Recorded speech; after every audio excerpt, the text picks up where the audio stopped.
Hello, welcome back to my daily live stream here at the Scotch Malt Whisky Society. My name is Matt Bailey. You're tuned in. You're about to tune in. I hope you're about to tune in. It's a daily live stream. I'll be on here every single day. Whiskey Gaucho, first to the door. Good to see you, mate. Tommy KMC, thank you for joining. Just Jamming, thank you for joining. A few people just joining now, which is great. It's my daily live stream. Rowan, True North, good to see you, mate. Hope you're well. 45 Finn, thank you for joining. So, it's daily live stream. A few things to discuss. I'm just going to adjust this a bit. Here we go. Dr. Akers, thank you for joining. Didn't do all that work just to be called Mr. Akers after all. And I'm just going to plug this in. Otherwise, I might run out of juice midway through the stream. And bear with me. There we go. I think that's working. Fantastic. A few things to discuss tonight. I'm going to take some of your questions, of course, as we go. Sorry, just a bit of camera malfunction here. I'm going to take a few of your questions as we go. I really appreciate you tuning in. Muzman, always a pleasure, mate. Thank you so much, both of you and Robert, and those who are joining in who came on Saturday night. What an experience. This is my second live stream since Saturday night. Last night's was a bit brief. It was a 9-minute one with Scott Fitzsimons talking, if in case you didn't catch that. Hot Dog Extravaganza, thanks for joining. Hot Dog Extravaganza, also thank you so much for being part of last Saturday night's Vault 1682 event. As I've already said, it meant a lot to me, as you would have got my email. It meant a lot to me, you guys being there and supporting us and being a part of the society, being a part and showing your support through coming to what is the oldest and rarest event we've ever hosted. And you saying it was awesome, you know what? That means a lot to us because as you would have seen from the menu and the program, how much work went into a night like that. It's often not really seen. It's all behind the scenes, all everything that leads up to something like an event like that, which is no complaints obviously, but just like one of those things it's such a slog getting to that point. So I can only truly relax pretty much bang on 5:30 as guests arrive. That's like, now I can relax. Like the hard bit's done. Getting to that point was the hard bit.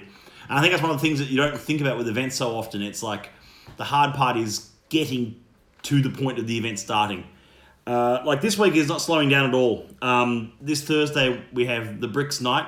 That's in 2 nights' time. It's a little bit undersubscribed, the Bricks Night. Maybe people aren't as interested in rum as I thought they might be, including a brand new R13. But the tickets are still up online if anyone in Sydney wants to come along to that. I've had overwhelming demand from some Melbourne members to bring the Bricks Rum Night, the single cask rum night to Melbourne. So we keep an eye out for that one. That's going to be fun. So Melbourne will do the same thing in Melbourne for these rums, I think. Calte, the hard part. Dr. Akers, you crack me up. No, the harder part was all the research and making sure names and photos and historical documents all sort of lined up as we needed them to. And there was one big thanks that I didn't get to do at the end of the night, was just for the National Archives of Scotland and for the whole team at the Vault. So I've thanked Richard Goslin, of course, from our UK team, but I have to also thank Madeline, Will, Paul, the digital team, Julian. Hello to those guys as well. Hello SMWS UK. I think I saw you tune in. I'll be there when we bring 2 friends. Gaucho, that's great to hear about Thursday. You'll be there. Looking forward to seeing you. Crispy Roast Potatoes, thank you for joining. Calte99, yet another Melbourne event. Loved. Yes, so much going on in our Melbourne events at the moment, which is just so exciting. We're seeing so much out of the Melbourne audience. They're loving what we're doing. And that's why we love we love being there. Honestly, especially with Whiskey and Ailment's influence. For those who don't know, and there's probably no one in the stream right now, but for those who watch this later, Whiskey and Ailment, 270 Russell Street, probably one of the best partner bars in the world. They really do throw their back out for the society and showing how amazing some spirit can be. Keen to try some rums, Morky Moo, me too. I've got them all on my desk over there. I might grab them in a bit if we've got time in this stream, but I think I've already showcased them. I'll do them again tomorrow night just in case anyone has any last doubts as well about what to get into. Of course, all of the rums you'll be able to taste at least some of them at Whiskey and Ailment following. They don't take too many of our rums, if I'm being honest, and that's not a bad thing. They like to keep their focus around whiskey and ailment, whiskey and beer. And you just go, well, that's fine. I mean, if you find that some of our cognacs and armagnacs and stuff aren't at a bar anywhere, that's a harsh reality, I'll say. Of just it's it's a different spirit type and it's different types. Two things we're going to discuss as well tonight. Roast potatoes. I'm hungry. Crispy roast potatoes. Yeah, a name does that to you. I know. Best bar. I agree. Yes, it is indeed. Check yourself, AU. Regan, is that you? Good to see you. WNA, always a great place. Yes. Whiskey and Wisdom joined as well. Yes, fantastic. Good to see you, Andrew. Brick joined. Thanks for joining the stream. So a few things we need to go over tonight, which is super exciting. There's always something every night. Thank you all who tuned in last night as well. That was a bit of an impromptu stream from the city. But it all worked out well. I'm just going to adjust this once more. It's a bit crooked. There we go. For the weekend before the main topics, can you touch on the two events from the weekend? You mean the one, Calte? Do you mean the ones we've just had or the ones we're about to have? You'll have to let me know. But the one that we had on the one we had on Saturday was the Vaults event, which was the Vault 1682 dinner, which was fantastic. That was a lot of fun. It took me a good day of recovery afterwards. The Sunday I was definitely a little bit I wouldn't say hungover because I had as much to drink as anyone there, but it was just sort of like definitely a bit zonked is the word, just a bit zonked is a good word. I like to use the word zonked for that. Yeah, so that was that one. Vault 1682, Cal. I'll find you a copy of the menu and I'll send you a copy of the PDF of the menu. You seem really keen to learn a bit more about it, which is fantastic. And then there's the Bricks event. Well, that's coming up, Cal. That's in Sydney this Thursday night at Bricks Distillery in Sydney in Surrey Hills. It's going to be a smaller event. I think we've got the upstairs little terrace room, and it's going to be just a lovely chance for us to taste through some society rums, talk about rum with the head distiller in a rum distillery. That's pretty cool. I mean, it goes to show the changing culture of rum in Australia, which I think is almost, I dare say, overdue. Everyone likes to talk about whiskey in Australia with Australian distillers. This is. I don't mean to go down this path, but it's a bit of a rant, I know. But there's always been this discussion about craft whiskey, and creating craft single malt whiskies in Australia, and I'm all for that. I think that's a fantastic movement, and I think if you look at the likes of distilleries like Helles Road, Lark, Overeem, Nant to some extent, for sometimes the wrong reasons, of course. But if you look at distilleries also like Archie Rose, Starwood, they've created an industry. They've recreated, I should say. Let me be historically correct here. They've recreated an industry in Australia that previously did not exist. And I think that's really important. Goucher says, great venue, great guys, and the captain is also great. Yes, Captain Shane O'Casey, lovely guy. We're going to catch up with him. He's an old friend of mine. He used to work, he was a distiller at Archie Rose, and then he went over to Bricks the day they opened, which is, he wanted to go from an assistant distiller to head distiller role, and I fully respect that. Tasmanian rum is taking off since the craft and micro movement. Yeah, it really is. I mean, and that's what I'm saying. I mean, I think there needs to be a bit more focus on rum in Australia, if I'm being honest. I mean, I think all too often we look at things like the whiskey scene, and that's fantastic. And I'm a big fan of good rum. But I think rum does need to be held with the same level of critique, and it needs to be held with the same level of assessment that whiskey does. It's all too often that it's like a cheap rum can pass the muster kind of thing. And I think we've already been there. Rose Cadden, thanks for joining. It's been a long time since I've seen you. Hope you're well. So yeah, I mean, I think we do need to hold rum to the same sort of critique as we hold whiskey, and I think that's really part of my point tonight. In that it's we're probably going to see a craft rum explosion in Australia, and I fully welcome that because we don't really have that yet. There's Husk, there's a couple in Tassie, there's a couple in New South Wales, but I can only name like literally maybe 7 or 8 craft rum distilleries where I could name close to 50 whiskey or gin distilleries in Australia, and I think that's a bit of a shame, but I think that'll change over time, and I think it needs to change over time because really, I mean, let's be honest, rum in Australia, it's a rum nation, as they say. I mean, it's quite big on our rums and historically have been. And you say, well, is the only rum that we really get access to of any scale is Beanley and Bundaberg. Now, don't get me wrong. I think some Beanley rums are quite nice. I think Beanley They're the same. They're the same price as Bundaberg, but I just think they make a better product. Whereas some, I've never really sung praises about Bundaberg. There's not really a Bundy I've ever had that's made me, go, oh, that's a great rum. Most of them just taste a bit plasticky and undercooked, if you're asking me. But that's their strategy. They aim for a certain profile and they have certainly a dedicated fan base, and I fully respect that. So that was my first point tonight. Was talking about how we've got a rum night at Bricks coming up in a couple of nights, and to talk a bit more about rum on that night. We can learn a bit more about the magic of sugarcane, the magic of molasses, and the magic of dark syrupy colours and flavours, and how it can really. There's no need to think that it's any less complex than whiskey. It just brings a different audience and it's a different way of enjoying the spirit.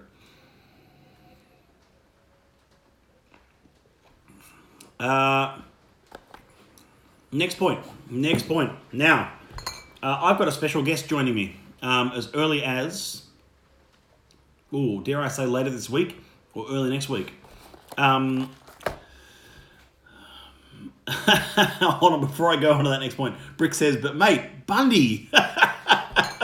Mate, I think I've covered that one.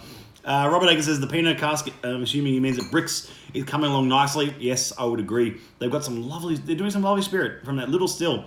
Once I think members walk in there this Thursday night and see how small the distillery is, they'll be like, wait, where's the rest of the distillery? I'm looking forward to that. Dwight's joined. Good to see you. Well, I should say, thanks for joining. What are you drinking there? I'm actually drinking 112.48.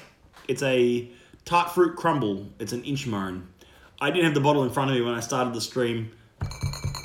It's not those ones. It's over there somewhere. I think it's in the middle shelf over there. It's one that I recently bought, which we're going to be we featured it at the Melbourne event. Dr. Akers, who's in the stream right now, you'll remember the 11248. The tart fruit crumble is one of my favourites on the day, and I picked one up for myself.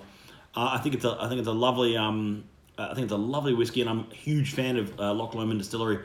As I've said before, I think their spirit is.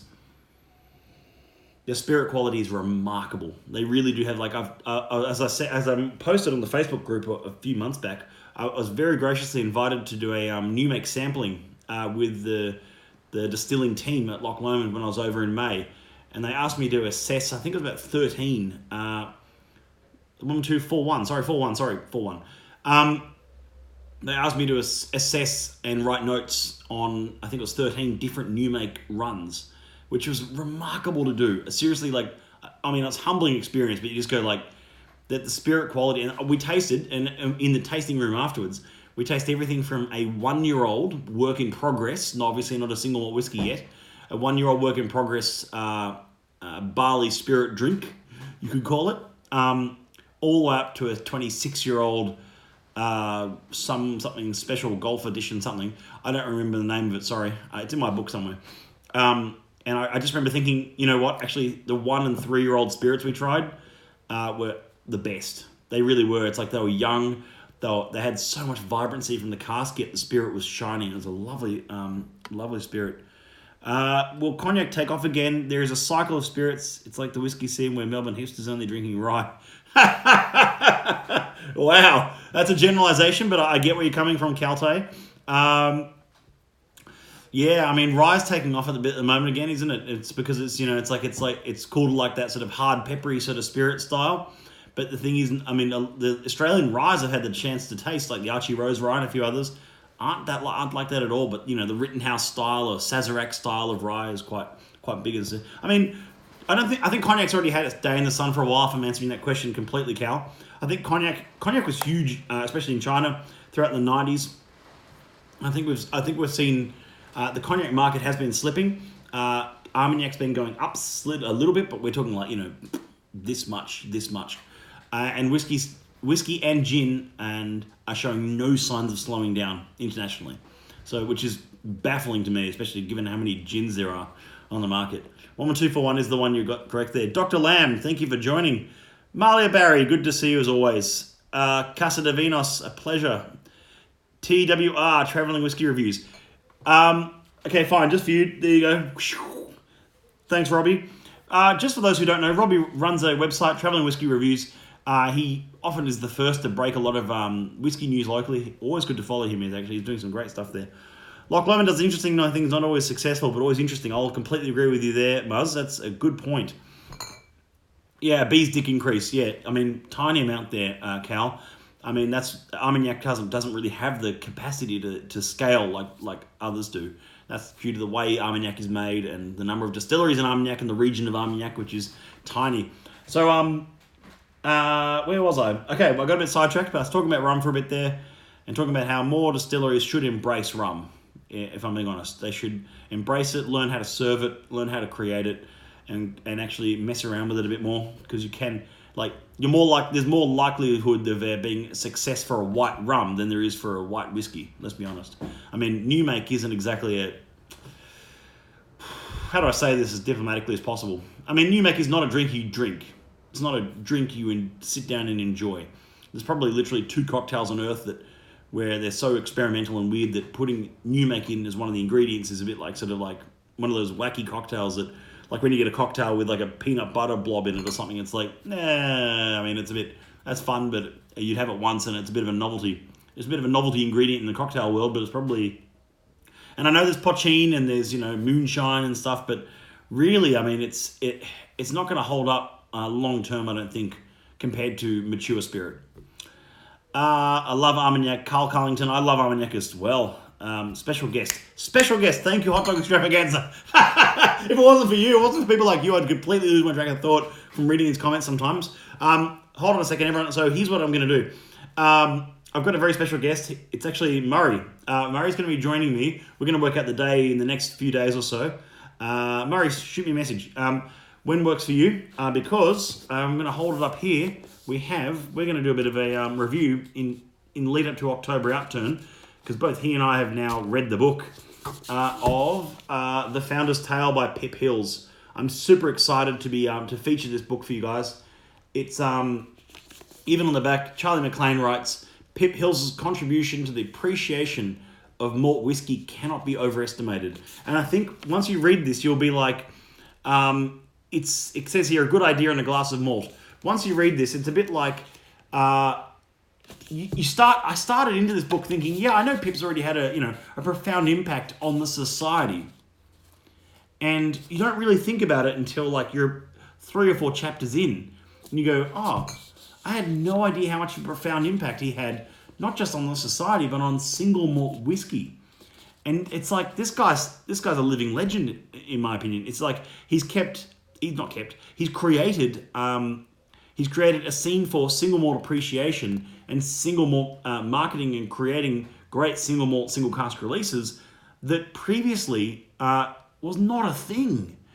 One of the anecdotes I made at the Vaults event, which is completely true, Andy Hall, who created the classic malts range for United Distillers back in 1988, and those of you who remember the classic malts range, it was a bit before my time, but I remember them, of course, from years after of researching it, but it was Dalwhinnie, Talisker, Lagavulin, Cragganmore, and I'm going to miss one. Whiskey and Wisdom, are you still in the stream? You'll know them. Muzz will know them.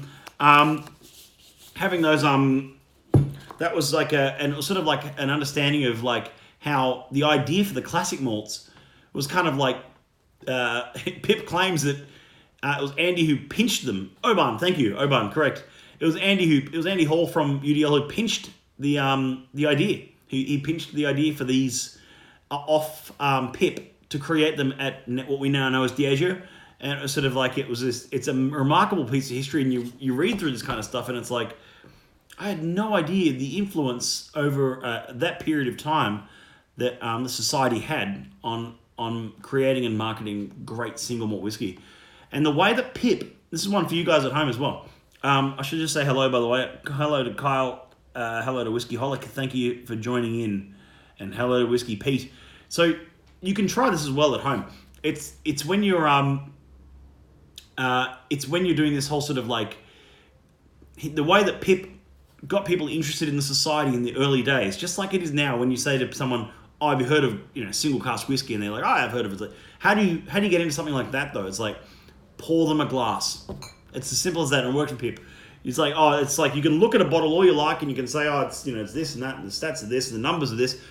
Forget all the numbers, forget all the stats, forget all everything. Pour it into a glass and see what the response is. Cal, here we go. Rephrase question. Sorry, I've done something here. Would it be in the best interest of a distillery doing a rum or other spirits while they wait for the whiskey ages so they can keep their distillery running? Now, that's a really interesting question. That's a really interesting question, Calte. Yes and no. So, yes, it'd be in the interest to create something that they can produce faster, like a white rum, like a gin, to release whilst they wait for their whiskey to mature. In theory, on a balance sheet, that makes perfect sense.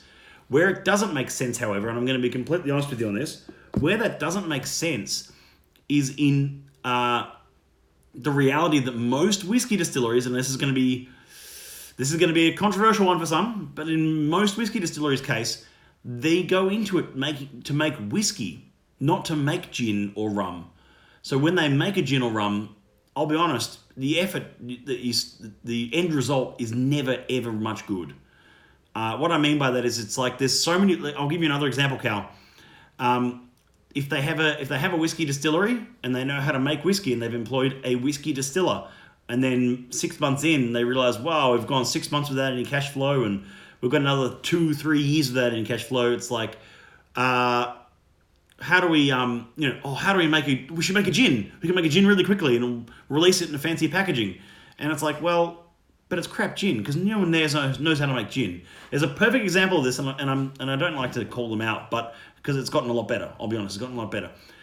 Young Henry's. It's a brewery here in Newtown in Sydney. Most of you probably heard of Young Henry's. At one point, they installed these column stills. They bought some cheap column stills, some Chinese column stills, and they made a gin. No one there knew how to make gin. The brewers made a gin. It was terrible. I hate to say it, and their quality has vastly improved, but it was terrible. They've since hired a distiller, so it sort of things worked out. But people tasted it and went, that's one of the worst gins I've ever had. And it is true, it was a terrible gin. Even by their own admission, that first gin they made was terrible. It doesn't have to be terrible, but if that's not your focus, if you're good at making beer, that doesn't mean you're going to be good at making gin. I hope that answers your question. So yes, on a balance sheet, it makes sense to make things like beer, to make gin, to make rum, but whilst you're waiting for whiskey or rum or cognac or whatever, not cognac, sorry, brandy, to mature. But it doesn't make sense for them to do it and do it half-assed. That's a good point there, Calte. Yes, right. Source whiskey, as in like sourcing other people's spirit. Yes, that does also happen, Tommy. And I actually appreciate that method a bit more. The Thompson Brothers with their Dornoch distillery have done that quite well with their Thompson Brothers brand and a few others. And a lot of whiskey distilleries and whiskey brands started that way by buying casks and then using that cash flow over time to build their distillery and mature spirit. Our friend is a new gin distiller at Young Henry. There you go. So they have got a gin distiller now. I know that much. I didn't know that you were friends with them. I certainly don't know them. I'm sorry. But that's something that was sort of my other point about tonight, a bit about how these things could have it's at the beginning of building a distillery, it's a lot of cash flow. It's a lot of capital, I should say.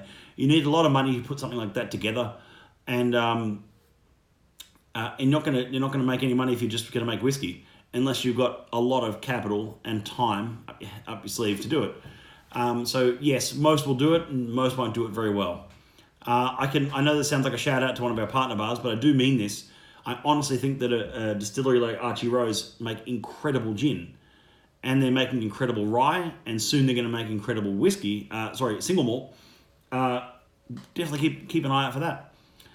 That's all for me tonight. It's just a few things to talk about tonight.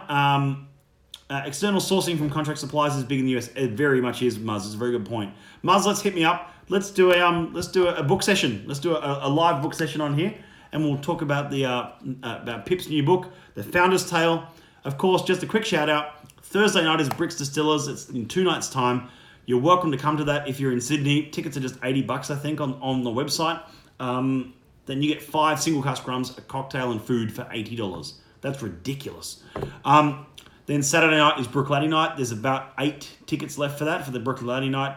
I'd love to see you there. It's a very premium evening of some rare Brookladys from the 80s, including one that has that on the front of the bottle, things like that. So I do hope to see you there.